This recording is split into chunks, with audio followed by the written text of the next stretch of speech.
Hello my dear students, सुबह का सुप्रभात। तो पिछले वीडियो और लेक्चर्स में आप लोगों ने देखा होगा कि रेसिस्टेंस प्रतिरोधों का श्रेणी क्रम संयोजन बताए थे और उसमें समतुल्य प्रतिरोध निकालने का सूत्र भी हमने बताया था, एक्सप्रेशन भी निकाला था, व्यंजक भी पाया था। R बराबर R1 plus R2 plus R3, वह था सीरीज कॉम्बिनेशन श्रेणी क्रम संयोजन। आज हम लोग उसका जुड़वा, आज उसके हम लोग सगे भाई की चर्चा करेंगे और दूसरा नाम है पार्श्वबद्ध संयोजन या समानांतर क्रम संयोजन, या उसी को हम लोग पैरेलल ग्रुपिंग बोलेंगे। लेकिन चूँकि प्रतिरोध का पर्याय और नए सिरे से स्टार्ट होगा नया वीडियो लेक्चर के रूप में, इसलिए हेडलाइन दे देंगे प्रतिरोधों का समानांतर संयोजन या फिर पार्श्वबद्ध संयोजन। तो इस तरह देखिए, आप हेडलाइन यहाँ लिखा हुआ है कि प्रतिरोधों का समानांतर क्रम संयोजन या पार्श्वबद्ध संयोजन। इसका ये अर्थ हुआ कि अनेक प्रतिरोधों को पार्श्वबद्ध संयोजन में जुड़ा हुआ तब कहा जाएगा जब उन सभी प्रतिरोधों का बायां लेफ्ट एंड बायां छोर एक बिंदु पर और दायां छोर दूसरे बिंदु पर यदि जुड़ा हुआ हो किसी परिपथ के साथ और उन सभी प्रतिरोधों से भिन्न भिन्न धाराएं प्रवाहित हो, तो ऐसे संयोजन को पैरेलल ग्रुपिंग, समानांतर क्रम संयोजन या पार्श्वबद्ध संयोजन कहते हैं। जब फिगर बनाएंगे तो आपको साफ समझ में आएगा। जैसे आप सर्किट से इसको जोड़ दिए, एक रेसिस्टेंस आपका ये है, दूसरा रेसिस्टेंस आपका ये है, थर्ड रेसिस्टेंस आपका ये है। देखिए आप दिखा दिए, ये R1, ये R2 और ये R3। यही आपको हम बताए, मान लेते हैं ये हटा दिए। सर्किट के साथ ध्यान से देखेंगे, ये बैटरी से कनेक्ट है और यहाँ दाब कुंजी लगा हुआ है और ये आपका, देखिए सर्किट पूरा हो गया। प्लग के फिर बनाएंगे हम आपको प्लस माइनस। ये 20 वोल्ट का बैटरी लगा दिए।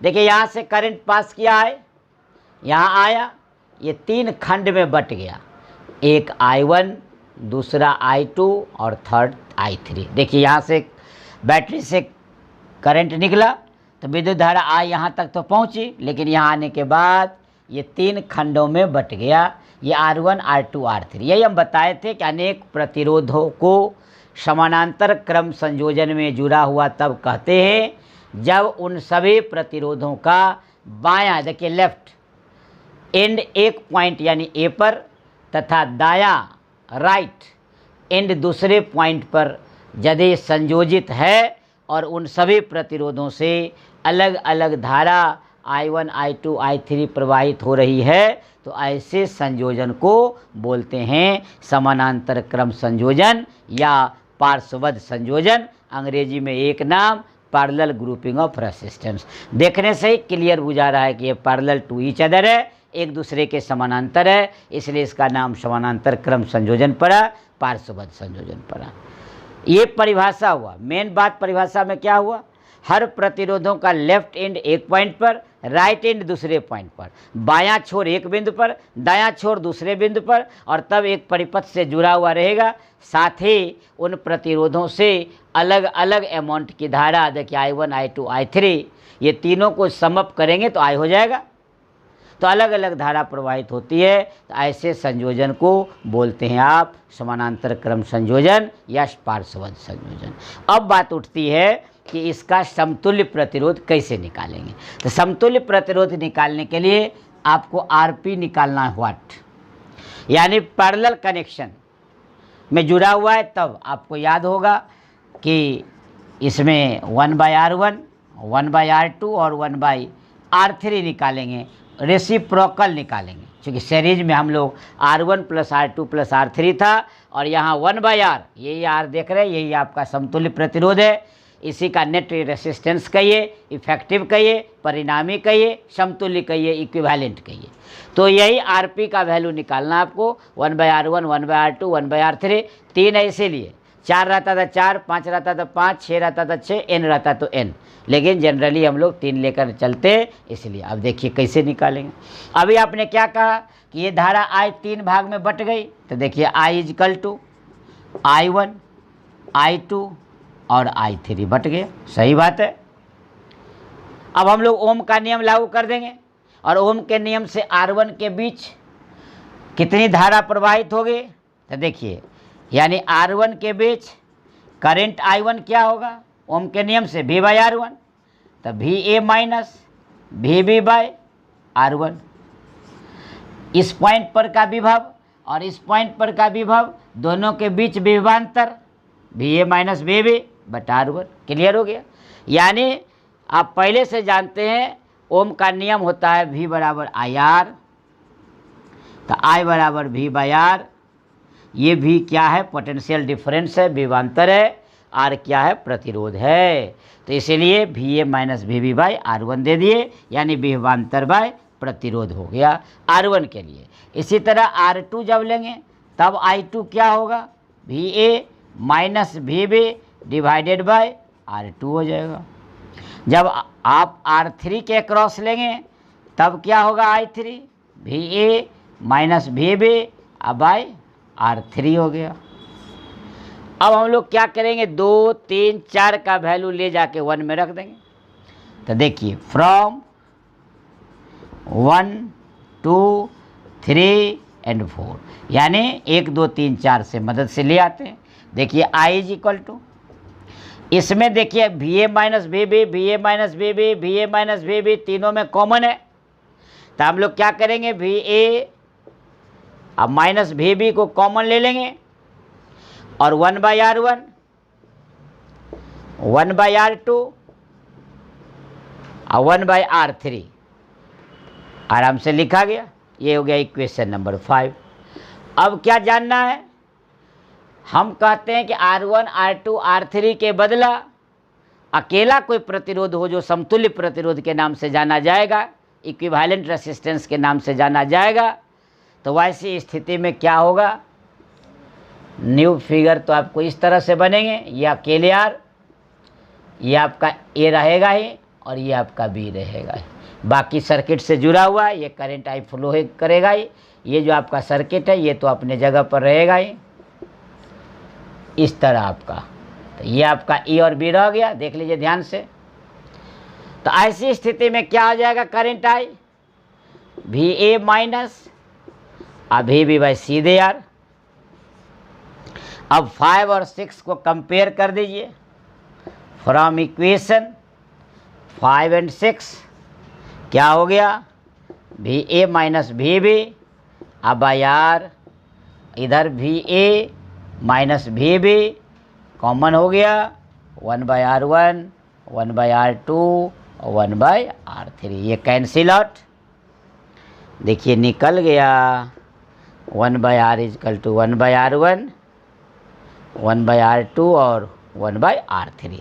ये R पैरेलल कनेक्शन में RP हो जाएगा। तो RP लिखिए और नहीं तो सीधे R लिखिए। देखिए फार्मूला पहले ही लिख चुके हैं हम, 1/RP बराबर 1/R1 plus 1/R2 plus 1/R3। इसका अर्थ क्लियर हो गया कि पैरेलल कनेक्शन में जो नेट रेसिस्टेंस होगा, समतुल्य प्रतिरोध होगा, उसका मान प्रत्येक प्रतिरोध के मान से कम होगा। तो ध्यान रखेंगे, ये था समानांतर क्रम संयोजन या पार्श्वबद्ध संयोजन। आपने क्या समझा इस बात में? अब इसको ब्रीफ नोट्स हम लोग लिख लेते हैं, तब एक बार फिर आपको समझा देते हैं तो कंसेप्ट क्लियर हो जाएगा।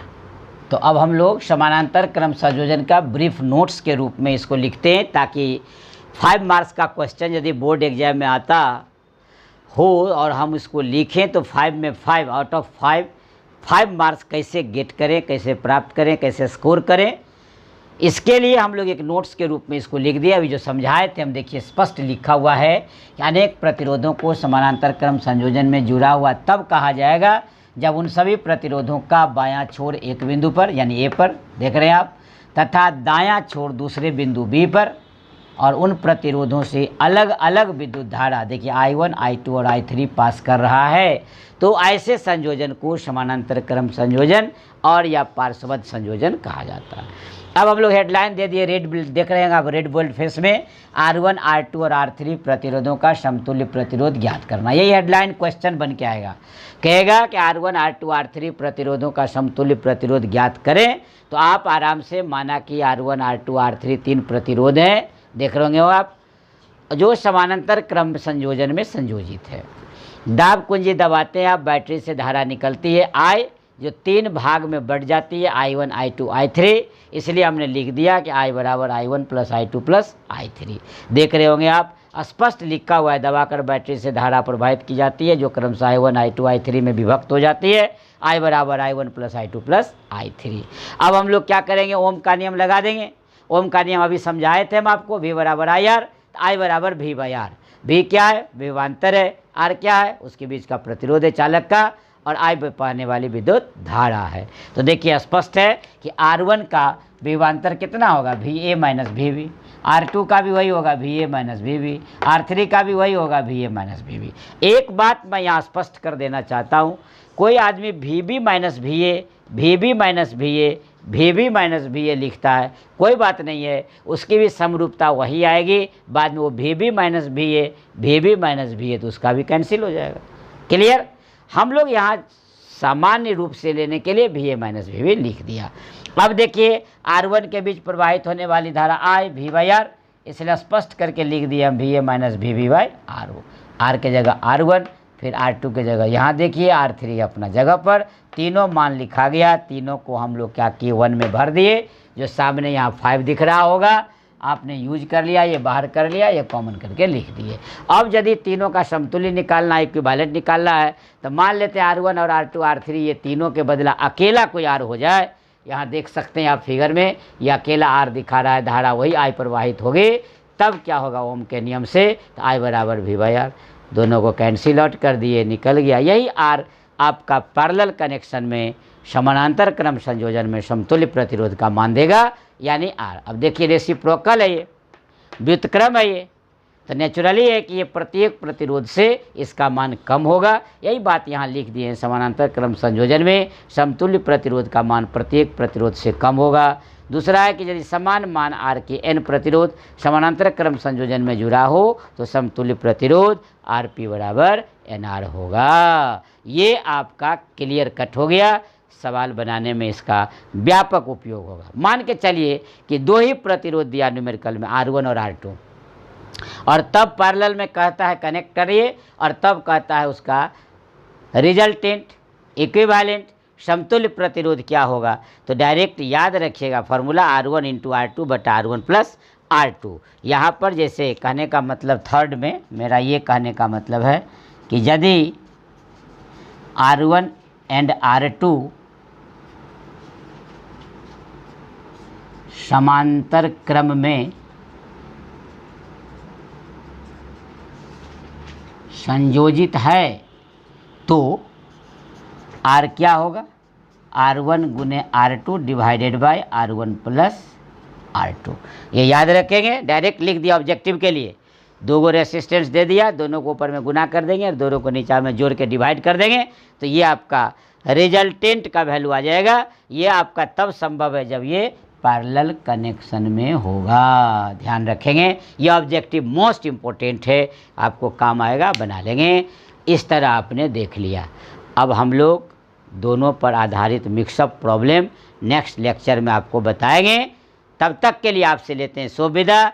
आप भी अपना रखें ख्याल। टेक योर सेल्फ सबा खैर। फिर एक बार ध्यान रखेंगे, आप निरंतर अपना लवली चैनल जो है आपका रेबल फिजिक्स यूट्यूब का प्यारा चैनल, आप उस पर लगातार बने रहे, देखते रहे और अपने दोस्तों को भी शेयर करें। यदि आपको अच्छा लगे तो लाइक और सब्सक्राइब भी करें, ताकि लेटेस्ट इन्फॉर्मेशन आप तक पहुंचते रहे। धन्यवाद।